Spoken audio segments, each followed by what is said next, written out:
Olá, caros alunos e alunas. Vamos começar com a aula número 1 do curso de História para o primeiro ano, aula Teoria da História. Na aula de hoje, a gente vai tentar responder a pergunta: o que é história?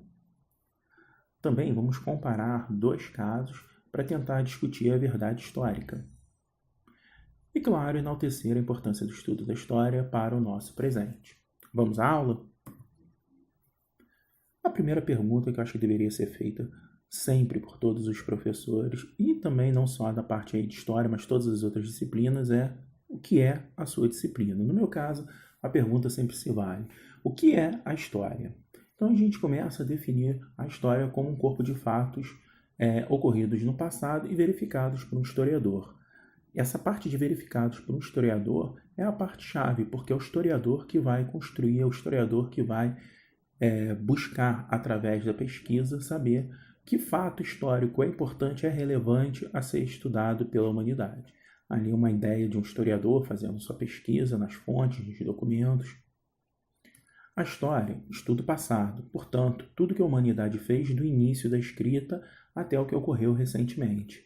É bom pontuar que antes do desenvolvimento da escrita, o que existia era a pré-história. A partir do momento que começa a se desenvolver a escrita, começa a ter a história.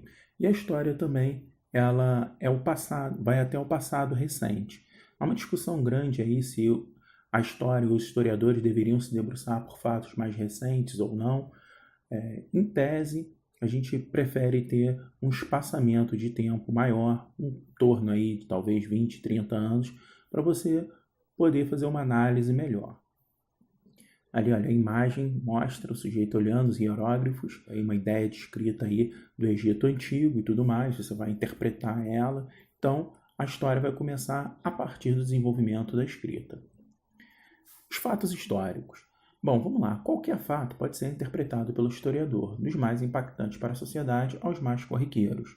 Então, a princípio, qualquer fato ele pode ser interpretado aí para o historiador e passar a ser um fato histórico. Qualquer coisa, mesmo uma coisa pequena, tanto quanto relevante, e aquilo ali, aquela ideia, o que ocorreu ali, mesmo sendo algo comum, corriqueiro, pode ser no futuro interpretado e virar história. Tudo que vem acontecendo hoje poderá ser fato histórico amanhã, se assim o historiador decidir interpretá-lo. Então, os historiadores do futuro, claro, eles vão analisar tudo que está ocorrendo agora, nesse nosso presente, e alguns fatos vão ser históricos, outros não. É claro que alguns fatos são mais impactantes para a sociedade, e esses fatos aí, com certeza, vão entrar para a história. Caso esse aí, o ataque ao World Trade Center, tá? No dia 11 de setembro. Então, esse é um fato que realmente vai virar um fato histórico, vai ser estudado pelos historiadores do futuro. Eu vou colocar o link na descrição aí do comercial da Folha de São Paulo, e nesse comercial ele vai tratar uma série de fatos de desenvolvimento aí da Alemanha, e claro, no final das contas ele mostra quem é o personagem que promove todo o desenvolvimento da Alemanha, o quanto a manipulação de informações verdadeiras pode gerar uma conclusão falsa. Daí a importância de você estudar a história e, obviamente, estudar a história escrita pelos historiadores. Fazer uma análise de dois casos, eu vou contar duas pequenas histórias aqui para a gente poder fazer uma reflexão sobre a verdade histórica. No primeiro caso, há muito, muito tempo atrás, havia um reino muito antigo, e nesse reino havia um senhor, e esse senhor sempre falava para as pessoas que estavam lá nas feiras e tudo mais. Essa imagem aí tenta demonstrar aí um mais próximo aí do que seria uma feira, uma ideia de pessoas brincando e tudo mais. Então, nesse local onde transitavam várias pessoas do reino, tinha um senhor que ele ficava falando a respeito do rei, falava que o rei era um rei tirano, cobrava muitos impostos, a população deveria se organizar para ser contrário a esse rei, por aí vai. Porém, ninguém estava ouvido a ele. Até que um belo dia um caixeiro viajante chegou a esse senhor e falou assim: olha, senhor, eu tenho visto e passado por esse reino e percebo que ninguém dá ouvidos ao senhor. Por que o senhor continua falando essas coisas e continua tentando mudar as pessoas? O senhor, no alto de sua sabedoria, responde ao caixeiro viajante: ora, o dia que eu tentar parar de mudar o mundo, será o mundo que vai ter me mudado. Bom, essa história aí do senhor, claro, ela tem uma moral daquilo que você deve seguir lutando pela sua crença, pela sua ideologia, independente mesmo das pessoas darem ouvido ou não. Essa é a primeira história que eu quero que vocês guardem na mente para daqui a pouco a gente refletir a respeito da verdade histórica. A segunda história, ela leva em consideração aí um fazendeiro, e esse fazendeiro, ele tem uma galinha e a galinha coloca 30 ovos por dia.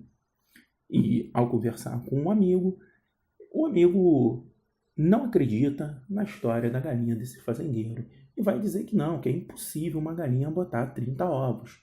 O fazendeiro, é claro, muito nervoso, acaba dizendo o seguinte: olha, eu tenho como provar que a galinha bota 30 ovos, que a minha galinha bota 30 ovos. E nesse momento o fazendeiro pega e mostra fotos da galinha botando os 30 ovos, supostos 30 ovos. Claro, o amigo diz que não acredita, que a foto pode ser uma montagem, uma repetição da mesma foto. Nesse caso, o fazendeiro ainda apresenta uma outra prova, que é um vídeo da galinha botando os 30 ovos. O amigo também não acredita no vídeo, diz que é uma montagem também, uma edição feita, e que aquilo ali não provaria a existência da tal galinha. Por fim, o fazendeiro nervoso apresenta a última prova e chama um empregado de sua fazenda. E esse empregado diz que é testemunho ocular que já viu a galinha botando os 30 ovos durante o dia. Mesmo assim, o amigo não acredita. Pergunto a vocês, caros alunos, e aí, vocês acreditariam nessa história do fazendeiro? Dessa galinha que bota 30 ovos? Percebam o seguinte, a gente deve fazer uma reflexão aí a respeito da verdade histórica. Porque o primeiro caso, a história lá do Senhor, era um caso mais factível do que o segundo. No segundo caso foi apresentado, ou pelo menos o fazendeiro apresentou diversas provas, e mesmo assim a história não parece ser nada verdadeira. Já a primeira história, mesmo não tendo apresentação de muitos fatos, de muitas provas, ela acaba seguindo como uma história plausível. Nesse sentido, a gente precisa entender o que é a verdade histórica. Coloco também na descrição aqui desse vídeo uma polêmica, ocorrida aí no programa Big Brother em 2012 a respeito de um suposto estupro. Daniel, que teria supostamente estuprado uma moça chamada Monique. Há várias câmeras de captação de áudio, tudo dentro do Big Brother, e até hoje ninguém sabe a verdade sobre aquilo ali, se ele estuprou ou não a moça. Tido uma investigação policial, mas acabou sendo arquivado por falta de provas. Olha só que curioso, mesmo numa casa com tantas câmeras, não se consegue achar uma verdade. É claro, você também não vai achar uma verdade absoluta no passado tão distante, que é o passado estudado pelos historiadores. Então, sendo assim, a verdade histórica, quando um historiador apresenta uma tese e ela é aprovada, passa a ser vista como uma verdade histórica. Ou seja, o historiador ele vai desenvolver uma tese e, obviamente, vai apresentar ela como uma verdade histórica. Tá? E cabe a quem? Cabe à academia, tá? A universidade aí, nesse caso, chancelar essa tese do historiador. Uma vez chancelada, ela vira uma história verdadeira e pode entrar aí no livro didático de vocês. Tá? A verdade histórica pode ser mudada à luz de novas fontes e estudos de outros historiadores. Ou seja, a história não é um fato consumado, ela não vai continuar sempre a mesma, ela pode e deve ser mudada à medida que novos historiadores vão apresentando ou vão colhendo novos dados, novas provas, novos fatos. E, é claro, a história ela vai sendo mudada com o tempo. A ideia ali, olha, da imagem com a luz, digamos assim, nos novos fatos. Tá? Apesar de que ali o livro está meio antigo, não seria bem os novos fatos. Mas a interpretação de fatos aí antigos ou a descoberta mesmo de novos fatos faz com que a história seja mudada ou pode ser mudada. Sendo assim, a história é uma versão possível do passado, tendo por base fatos comprovados por pesquisa, beleza? Então, primeiro, que é possível, você precisaria de uma máquina do tempo para voltar no tempo para saber exatamente como uma coisa aconteceu, se é que isso é possível, saber exatamente como uma coisa aconteceu. Mas como a gente não tem máquina do tempo, você tem uma análise de uma versão possível do passado, uma versão comprovada através de uma coisa que nós chamamos de verdade histórica, certo? Mais uma vez, livros e pesquisa. Pode haver diferentes versões sobre um fato histórico, pois cada historiador estudou de um modo diferente o mesmo tema.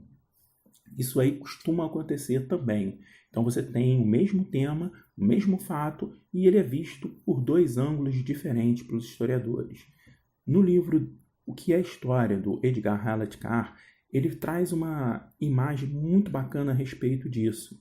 Olha só, vamos refletir aqui comigo. Olha bem essa montanha aí. Você olhando essa montanha, talvez alguns de vocês não consigam decifrar que montanha é essa. Mas olhando desse lado, aí fica mais fácil. É o dedo de Deus, tá? Uma montanha aí, símbolo também do estado do Rio de Janeiro. Ora, a mesma montanha vista de dois ângulos diferentes. Cada um que vai relatar, relata de uma forma diferente. Isso quer dizer que a montanha ela vai passar a ser diferente? Claro que não. A mesma montanha, apenas vistas de formas, de lados, de pontos de vista diferentes, beleza? Então, no primeiro caso ali, você não consegue identificar a formação de um dedo. No segundo caso, aí é mais fácil, você consegue visualizar o que parece ser um dedo apontando para o céu. A importância da história. Podemos entender com a história como o nosso presente foi constituído, seus problemas e contradições. Por quê? Por que estudar história? Por que é importante estudar história? Eu sempre digo para os meus alunos, tenta imaginar aí uma criança pequena e te faz uma seguinte pergunta, por que tem preconceito racial? Não é uma pergunta fácil. Se você não conhece o passado histórico, dificilmente você vai dar uma resposta mais adequada a essa pergunta. É claro, o preconceito racial ele vai ter, primeiro, a ideia de raça, uma constituição lá no século XIX, uma invenção, uma ideia inventada lá no século XIX. E, claro, também a exclusão social por parte aí dos negros vindos da África na condição de escravos aqui no Brasil, isso também gera um problema no qual ele vai se configurar com o passar do tempo, o fim da escravidão aqui no Brasil, numa ideia de racismo. Ora, perceba o seguinte, a raça, a ideia racista, ela é uma ideia desenvolvida com a nossa cultura. Porque quando somos crianças, olha que imagem interessante e bonita, todos somos iguais. É a partir que a gente vai crescendo, tendo acesso aí à cultura, que vai sendo apresentado um mundo de diferenças para cada pessoa. Tá? Então, se você não consegue entender como foi constituído o preconceito racial no Brasil, como foi constituído a escravidão, os motivos da escravidão, certamente você vai ter dificuldade de entender o porquê somos hoje um país extremamente racista.